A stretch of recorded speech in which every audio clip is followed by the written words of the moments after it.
Bismillahirrahmanirrahim. Assalamu alaikum students. Welcome to your foundation school system. This is class 9th physics.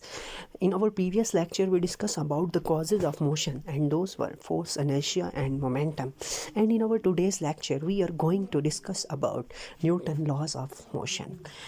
A scientist named Isaac Newton proposed 3 laws which are the basis for the mechanics or for the motion of objects. There are 3 laws of motion proposed by Isaac Newton. Most people know about Newton laws, or we can say that most people believe that what they mean, and most of the people do not believe on the Newton laws of motion. So let's move and see what these laws say. Newton laws of motion. There are 3 laws of motion proposed by Isaac Newton.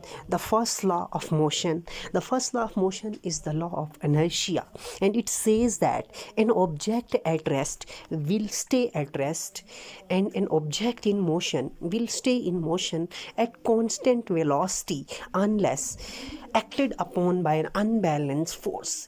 This means that an object in motion remain in motion until it is stopped by an external force, and similarly an object in rest remain at rest until it is moved by an external force. So first law of motion is related to the inertia of object. We define inertia as the property of an object due to which it resists in its state of rest or of uniform motion. And first law of inertia also says that an object at rest remain at rest, and an object in motion will remain in motion at constant velocity unless an external force disturb its state of rest or of motion.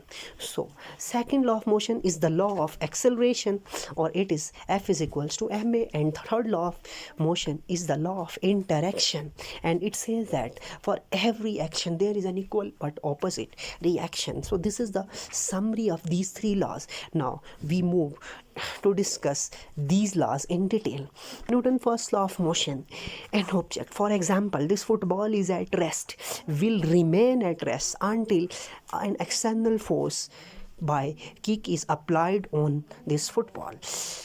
When you kick the football, you apply an unbalanced force and this football will move, and now it is in motion. An object in motion will continue with constant speed and direction, so this football will continue its motion at constant speed until an external force stop the motion of this football. Here, when this football strike with the net, it stopped, so we can say that this football continue its motion unless acted upon by an external force.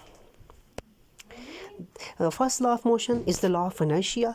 It says that an object will not change its motion unless acted upon by an unbalanced force. So I told you that if it is at rest, will stay at rest, and if it is in motion, it will remain in motion at the same velocity. And we say that objects with a greater mass have more inertia, and it takes more force to change their motion. So we can say that the first law of motion says that an object is at rest, remain at rest. An object is in motion, will remain in motion until an external force acts on it. First law of motion is also the law of inertia because it deals with the inertial properties of matter. So we can say that first law is the law of inertia.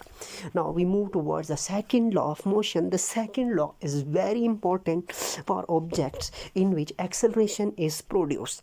The second law says that the acceleration produced by a net force acting on an object is directly proportional to the magnitude of the net force in the same direction as the net force, and is inversely proportional to the mass of the object. Simply we say that A is directly proportional to the F and A is inversely proportional to the m, or A is directly proportional to 1 by m. Second law says that the acceleration produced by a net force acting on an object is directly proportional to the magnitude of the net force is in the same direction as the net force. This line means that the acceleration produced in the body in the direction of the applied force, and this acceleration and force are directly proportional to each other, and the mass of the object object is inversely proportional to the acceleration. It means that an object with smaller mass has greater acceleration and an object with greater mass has smaller acceleration. This force is the push or pull that causes a change in the motion of an object. For example, the force of gravity, the force of electrons, the electromagnetic force, the force of magnetism, friction. So these are the forces due to which acceleration can be produced in the object, and the acceleration is directly proportional to the applied forces. The second law, when mass is in kilogram and acceleration is in meter per second square, the unit of force is in newtons, and that is 1 Newton is equal to 1 kg ms minus 2. Now we move towards third law. Third law says that for every action there is an equal and opposite reaction, and it means that when we strike a ball on the floor with a force, the ball, this is the action of the force on the floor provide a reaction on the ball, due to which the ball will move in the upward direction due to the reaction of the floor, which is equals to the action applied by the ball on the floor. For example, birds flying gracefully through the air. Birds depends upon Newton's third law of motion, as the bird pushes the air in downward direction with their wings, and the air below their wings provide an equal and opposite reaction to the birds so that they can fly or they lift in air.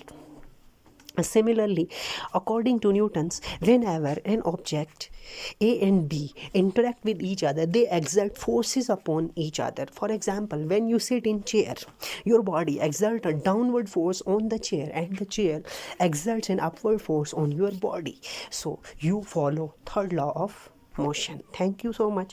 These are the laws of motion. If you have any problems in laws of motion, you can ask me in comment section. Thank you so much. Take care. Allah Hafiz.